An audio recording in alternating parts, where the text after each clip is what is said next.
तो हफ्ते का वो दिन आ गया फाइनली जहां पर हम 11 खिलाड़ियों को अपनी मेंटल पीस के साथ खेलने की इजाजत देते हैं।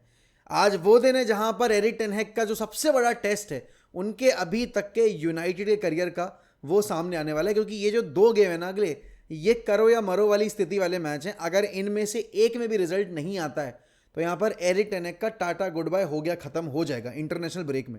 ये मतलब 99% की गारंटी मैं लेके कह सकता हूं कि अगर इन दोनों मैचेस में रिजल्ट नहीं आए, Erik ten Hag will be gone. अब देखो, मीडिया में आकर मैनेजमेंट चाहे जो बोले, कोई भी मैनेजमेंट यहां पर आकर ये नहीं बोलेगी कि नहीं भाई हम इस मैनेजर को हटाना चाहते हैं। याद होगा आपको, जब रोनाल्ड कोमन को सैक किया गया था, उससे ठीक 4 दिन पहले की प्रेस कॉन्फ्रेंस में आपके लपोर्ता का स्टेटमेंट था कि नहीं, वी आर स्टिल बिहाइंड आपके Ronald Koeman and we want to back him, क्योंकि वो यहां पर सही मैनेजर है। यहां टेन हैग के केस में भी सेम चीज बार बार निकल के आ रही है। अब पता है, अब क्योंकि प्रेशर और ज्यादा बढ़ गया है, कल रात में आपने देखा है विला ने बायर्न म्यूनिख को चैंपियंस लीग के गेम में हरा दिया। आप यहां पर देख रहे हो, लास्ट ईयर आप इसी चैंपियंस लीग के ऐसे ही सिमिलर ग्रुप में थे और बायर्न म्यूनिख के अगेंस्ट आप मैचेस हार गए थे। और ये बायर्न म्यूनिख तो अच्छा खेल रही है, लास्ट ईयर वाली बायर्न म्यूनिख तो इससे भी बहुत ज्यादा वाहियात फुटबॉल खेली थी। अभी बायर्न म्यूनिख ने कल इतने चांसेस क्रिएट किए, all thanks to Dibu Martinez. And देखो, यू लाइक हिम और not, Dibu Martinez currently one of the best आपके गोलकीपर्स इन द वर्ल्ड। और इसका रीजन ये कि वो बंदा बड़े मैचेस में स्टेप अप करता है। अक्सर क्या है, हम देखते हैं बड़े गोलकीपर्स बड़े मैचेस में क्रम्बल कर जाते हैं, लेकिन डीबू मार्टिन के साथ उल्टा केस है। वो यहां पर बड़े मैचेस में अलग लेवल पर स्टेप अप करता है। आप चाहे वर्ल्ड कप फाइनल की बात करें, आप कोपा अमेरिका की बात करें, आप यहां पर एस्टन विला के लास्ट ईयर के जो क्रूशियल गेम्स थे अगेंस्ट बिग क्लब्स, आप उनकी बात करें, या फिर आप कल रात में उसने जो डिलीवर किया परफॉर्मेंस, आप उसकी बात करें। उनाई एमरी की टीम यहां पर आपको दिख रही है कि तीसरे सीजन में आते आते कितनी वेल जेल्ड है।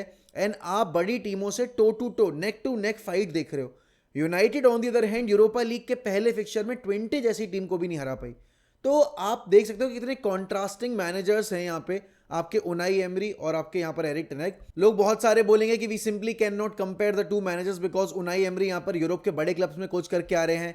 सेविया के साथ उन्होंने लगातार यहाँ पर यूरोपा लीग जीती, विलेरियल के साथ जीती, बट पॉइंट तो वही है ना, उस बंदे ने यहाँ पर लगातार सक्सेस टेस्ट किया और टीमों को इवॉल्व भी किया है। मतलब विलेरियल की हिस्ट्री का पहला यूरोपियन टाइटल कब आया? उनाई एमरी के साथ। पीएसजी के अगेंस्ट वो जो, मतलब पीएसजी के साथ वो जो एक रेमोंतादा हो गया ना, वो सबसे बड़ा डेंट है यहाँ पर आपके उनाई एमरी के मैनेजरियल करियर के ऊपर। वरना आप देखो, आर्सेनल में भी ही वाज डूइंग वेल, क्योंकि वो यूरोपा लीग के फाइनल तक लेकर गए थे। तो पॉजिटिव्स तो हैं बहुत सारे उनाई एमरी के केस में। That is why Erik ten Hag को जब हम उनाई एमरी के सामने रखते हैं तो यहाँ पर एरिक टेन हैग का पलड़ा बहुत हल्का रहता है। अब देखो क्या है कि आपको पता है, Porto away is not going to be easy because आपके एरिक टेन हैग की टीम्स की परफॉर्मेंस अवे फ्रॉम होम बहुत ज़्यादा खराब रही है। और अभी रिसेंट टाइम में तो हम यहाँ पर होम पर भी नहीं जीत पा रहे हैं। तो considering the whole scenario, considering हमारा रन ऑफ फॉर्म, कंसिडरिंग हमारे मैनेजर की job is on the line, आज का मुकाबला यहाँ पर काफ़ी ज़्यादा एंटरटेनिंग और काफ़ी ज़्यादा डिप्रेसिंग भी हो सकता है। रीज़न इज़ कि यहाँ पर हमें पता है कैसे स्पर्स के अगेंस्ट हमने अपने जो बिल्कुल फुटबॉल था उसके स्टैंडर्ड्स गिरा दिए थे। एंड देन आपने देखा था कि हम 3-0 से हार गए थे। The score line should have been 5-0, 6-0 अगर उनकी फिनिशिंग थोड़ी बेटर होती और अगर उनाना ना होता। आज की अगर टीम की बात करूं तो ऑब्वियस सी बात है यार, आपको पता है Onana will be there in the goal post, क्योंकि अभी तो जो फॉर्म है यहाँ पर टीम का, अभी जो रिजल्ट्स नहीं आ रहे, उसके बाद तो बाइंदर का मौका बनता नहीं है। मतलब इन द सेंस क्योंकि एरिक टेन हैग को अपनी जॉब बचानी है। और जब जब पिछले 2 सालों में जब जब ये बात आई है कि एरिक टेन हैग की जॉब पे बात आ सकती है, Erik ten Hag could be side, Erik ten Hag के अंदर का जो रियल जानवर जो आईएक्स की डेज में हमने देखा है, एरिक टेन हैग की टीम वो फुटबॉल खेलने लगती है। आप चाहे एफए का फाइनल की बात करें, आप लिवरपूल वाले गेम की बात करें, या फिर आप पिछले सीजन की बात अगर करें, जब 2 मैचेस हार गए थे उसके बाद उन्होंने लगातार होम मैचेस जीतने के सिलसिले पे अपना जो वो था प्रोग्रेस था वो दिखाया था। They defeated Liverpool, man city, Arsenal, even Barcelona Europe के अंदर। तो कहीं ना कहीं आपको पता है कि ten Hag can do this, ten Hag can turn things around. लेकिन कब तक हम ऐसे ही टेन हैग की जॉब को बार बार यहाँ पर दाव पे लगा के ऐसी परफॉर्मेंसेस निकलवाते रहेंगे? Talking about the team selection, तो हैव टू बी यहाँ पर उनाना, डेलो ऑन द राइट। देखो अगर अब ये मैनेजर यहाँ पर डेलो को लेफ्ट बैक खिलाएगा, पिछले 6 मैचेस में हमने प्रीमियर लीग के और 2 मैचेस आपने जो कप कॉम्पिटिशन के हैं उसमें डेलो को लेफ्ट बैक खिला के दिखा दिया है कि डेलो बना ही नहीं है लेफ्ट बैक खेलने के लिए, वो खेल ही नहीं सकता। वो बहुत ही सब स्टैंडर्ड प्लेयर लगता है यहाँ पर, आपका बिलो एवरेज प्लेयर लगता है आपका यहाँ पर जब वो लेफ्ट बैक खेलता है। तो डेलो के लिए तो भाई मैं गुजारिश कर रहा हूँ ऊपर वाले से कि भैया प्लीज़ आज उसको राइट बैक पे स्टार्ट करने का मौका दे ये हमारा manager. And then center back pairing, अब देखो आप बोलोगे कि यार लीचा एंड डिलीट सही पार्टनरशिप नहीं लग रही है, बट आई स्टिल फील यहाँ पर अर्ली डेज हैं आपके इस सीजन के, और इस वजह से यहाँ पर, और प्लस कोई भी प्रॉपर मैनेजेरियल एंड से आपको स्ट्रक्चर दिखाई नहीं दे रहा है।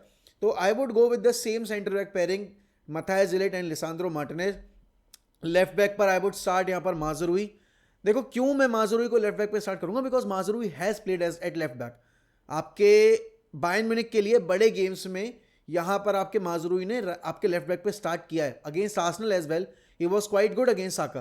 तो मेरे हिसाब से यहां पर जब आपको पता है कि डेलो is not working on the left hand side, just put him on the right back and आप खिलाओ माजुरुई को लेफ्ट बैक पे। मिडफील्ड की अगर बात की जाए तो जो ट्रेवलिंग स्क्वाड था उसमें आपके मेसन माउंट का नाम नहीं है। मेसन माउंट है sustained in another injury, and यहाँ पर उनके हेड कॉलिजन के चक्कर में उनके स्टिचेस तो आई हैं सर में, तो हेड इंजरी भी है, तो he is carrying 2 injuries at the moment. अब you have to feel sorry for Mason Mount, because काफ़ी अनफॉर्चुनेट रही है उनके लिए ये सारी इंजरीज। बट देन अगेन आपको यहाँ पर मैनेजमेंट को ब्लेम भी करना पड़ेगा कि आपने एक ऐसे प्लेयर के ऊपर इन्वेस्टमेंट डाल दिया, वो भी इतने बड़े सम का, जो कि इतने टाइम से इंजर्ड ही चल रहा था अपने प्रीवियस क्लब में। तो ये तो मतलब ये पूरी जो डील का सागा था, ये सारा का सारा इसका सरदर्द, ये सारा का सारा इसकी जिम्मेदारी आपके Erik ten Hag and then आपके मैनेजमेंट पे जाती है। Coming back to the midfield selection, मेरे हिसाब से देखो बैक, अगर आप बैक 4 पे यहाँ पर सेम ओल्ड लाइनअप के साथ जा रहे हो, बस आप पोजीशन चेंज कर रहे हो आपके 2 फुल बैक्स की, तो आपको पता है यहाँ पर कि पोर्तो हाई प्रेस करेगी आपके ऊपर। पोर्तो ने लास्ट ईयर बारसा के अगेंस्ट भी बहुत अच्छी फुटबॉल खेली थी, एंड भले ही वो पहला गेम अपना हार गए हैं यूरोपा लीग का, लेकिन स्टिल आई फील यहाँ पर Porto is very very good, और कमिंग अप अगेंस्ट अस उनको और ज़्यादा कॉन्फिडेंस होगा, क्योंकि हम पिछले 3 फिक्चर में एक भी जीत के नहीं आए हैं। पैलेस ड्रॉ, ट्वेंटे ड्रॉ एंड स्पर्स हम हार गए, तो 3 रिजल्ट हमारे बहुत नेगेटिव रहे हैं। इस वजह से पोर्तो के पास कॉन्फिडेंस भी होगा यहाँ पर इस गेम में रिजल्ट निकालने का। तो मेरे हिसाब से यहाँ पर अगर हम 4 मैन मिडफील्ड के साथ जाएंगे तो आपको वहाँ पर फिर कॉम्प्रोमाइज़ करना पड़ेगा अपना जो फ्रंट 3 है, क्योंकि आपको पता है यहाँ पर यूनाइटेड काउंटर पर ज़्यादा बेटर खेलती है। अब सोचने वाली बात यह कि 4th मिडफील्डर होगा कौन, क्या उगार्ते और कैसेमीरो साथ में स्टार्ट करेंगे इन कोबी मेनो और एरिक्सन, या फिर आपके एरिक्सन एंड ब्रूनो फर्नांडिस यहाँ पर आपके जो 2 मिडफील्डर्स हैं वो खेलेंगे। क्योंकि देखो उगार्ते और कैसेमीरो को साथ में स्टार्ट देना थोड़ा सा यहाँ पर मैं बोलूँगा उस समय बचना चाहिए, क्योंकि लेट्स से कि अगर एक का गेम खराब है तो कम से कम आप स्विच करके वहाँ पर दूसरा प्लेयर बेंच से ला सकते हो। लेकिन अगर आप दोनों को स्टार्ट कर दोगे एंड दोनों का ही गेम एवरेज रहा, तो आपके पास मिडफील्ड पे कोई ऑप्शन होगा नहीं बेंच पे अगर देखा जाए तो मेरे हिसाब से यहाँ पर मैं स्टार्ट करूंगा कैसेमीरो और एरिक्सन को। Although I wanted to go with a 4 man midfield, but यहाँ पर कॉम्प्रोमाइज़ करना पड़ेगा हमें, एंड हमें यहाँ पर 3 मैन मिडफील्ड के साथ ही इस गेम को कैरी आउट करना पड़ेगा एंड थोड़ा बेटर प्लानिंग के साथ खेलना पड़ेगा। तो यहाँ पर एरिक्सन और कैसेमीरो मेरे होंगे 2 मिडफील्डर्स, एंड देन आपके अप टॉप खेलेंगे ब्रूनो फर्नांडिस। अब देखो मैं यहाँ सही बताऊँ तो मैं अमाद को स्टार्ट करने की जगह मैं चाहूँगा कि मैं आज के गेम में एंटनी को स्टार्ट दूँ, क्योंकि हमारा डिफेंसिव शेप बहुत ज़्यादा एवरेज है। डिफेंसिव वल्नरेबिलिटी हमारी बार बार निकल के आई है पिछले 3-4 गेम में।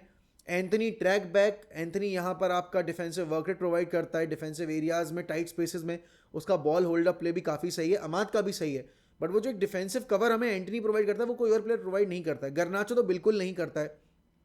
तो अगर हम यहाँ पर एंटनी को मार्केट में बेचना भी चाहते हैं, जैसे कि मैंने कल भी बोला था, हमें यहाँ पर एंटनी को मिनट्स देने पड़ेंगे, और ये वो गेम्स हैं जहाँ पर एंटनी जैसे प्लेयर को हम अच्छे से यूज़ कर सकते हैं, जहाँ पर हमारे पास मिडफील्ड में एक ऑप्शन कम है, वर्क रेट देने वाला, प्रेस करने वाला, Antony can be that guy.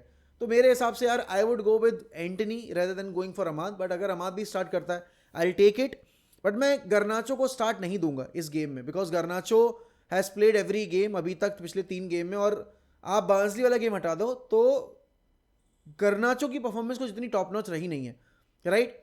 Then आप बात करोगे यहाँ पर लेफ्ट फ्लैंक के ऊपर, तो Rashy has to start. Last game में ही लुक डिसेंट शुरू में जब वो कर रहा था, but then again he loses the ball here and there, काफ़ी ज़्यादा यहाँ पर सोलो रन्स बनाने की कोशिश है, वही सेम कट बैक करके शॉट्स लेने की कोशिश है। तो वो चीज़ें भाई टेन हैग को, रैशफोर्ड को ये चीज़ें सॉर्ट आउट करनी पड़ेंगी। एंड देन आप देखोगे नंबर 9 की पोजीशन पर this is high time we start giving chances to Rasmus Hojlund on the number 9 position, because Joshua Zirkzee चाहे जितना भी अच्छा हो आपके लिंक अप प्ले में बाकी चीज़ों में, बट यार आपको यहाँ पर गोल्स चाहिए। Joshua Zirkzee is not providing you goals, आपको प्रॉपर नंबर 9 ही चाहिए होगा, और वो आपका यहाँ पर रैस्मस हॉयलैंड ही है। तो आपको पता है यार, अब आपकी जॉब ऑन द लाइन हो ना हो, लेकिन आपको गोल्स तो फिर भी स्कोर करने पड़ेंगे। प्रीमियर लीग में आपका GD -3 है, यहाँ पर आपके यूरोप में आपने सिर्फ 1 गोल स्कोर किया है और अवे फ्रॉम होम खेल रहे हो, तो ऑब्वियस बात है आपको एब्सोल्यूट गोल स्कोरिंग जो प्लेयर्स हैं वो चाहिए होंगे फाइनल थर्ड के लिए। And Zirkzee doesn't give me that confidence, Zirkzee doesn't give anyone any sort of confidence, because चाहे जितना अच्छा हो होल्ड अप प्ले में, लिंक अप प्ले में, बॉल प्लेइंग एबिलिटी अच्छी हो उसकी, वो अच्छे स्पेसेस में बना रहा हो, लेकिन फिनिशिंग उसकी अच्छी नहीं है। तो we have to give the opportunity to यहाँ पर रैस्मस हॉयलैंड, क्योंकि आप उसको लेकर ही आए। और अगेन ये प्रॉब्लम आती रहेगी बार बार, क्योंकि दोनों ही प्लेयर्स यंग हैं, दोनों ही प्लेयर्स काफ़ी रो हैं। तो this is again on the manager and on the management यहाँ पर कि उन्होंने क्या किया इस वक्त पे, क्या नहीं किया। तो मैं तो यही बोलूंगा भाई, this has to be our lineup, approach same होना चाहिए यहाँ पे। Defend the set pieces because Porto is good on set pieces, defend keep मैं बोलूंगा यहाँ पर low block against Porto, because on the counter they are very good. इतना high line मत खेलना जितना तुमने यहाँ पर ट्वेंटे के अगेंस्ट या पैलेस के अगेंस्ट या फिर तुमने लास्ट गेम में स्पर्स के अगेंस्ट खेला है। You know what you need to do, please play with basics, do not try to be extra flamboyant और उसके चक्कर में एक और हफ्ता आप खराब कर दो। This is your second game of Europe, तो यहाँ पर please try to make the most out of this game. नहीं जीतोगे तो वैसे भी जॉब से जाओगे। अगर दोनों मैचेस विला और आपके यहाँ पर जो आपका ये वाला गेम है पोर्तो वाला, अगर इनमें से एक भी गेम में आपने ड्रॉ भी निकाला, I think your job will be gone.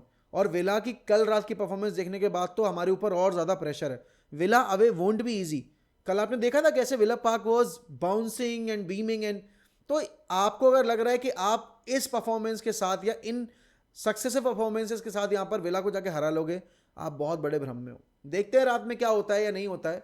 आपके क्या होंगे टीम सिलेक्शंस, आपको यहाँ पर कौन से प्लेयर को स्टार्ट देना है, किस प्लेयर को बेंच पे डालना है, वो बताइए मुझे कमेंट सेक्शन में। एंड सभी लोगों को नवरात्रि की बहुत बहुत शुभकामनाएं। आज नवरात्रि का पहला दिन है। आई होप आपकी जो भी मनोकामनाएं हो माता रानी पूरी करें। एंड इसी के साथ मैं आपसे लूँगा अलविदा। इस वीडियो को लाइक करना, चैनल को सब्सक्राइब करना और कमेंट करना मत भूलेगा। एंड बेल आइकन दबाएंगे तो आपको हर वीडियो का नोटिफिकेशन ऑन टाइम भी मिलेगा। चलिए बाय बाय, टेक केयर।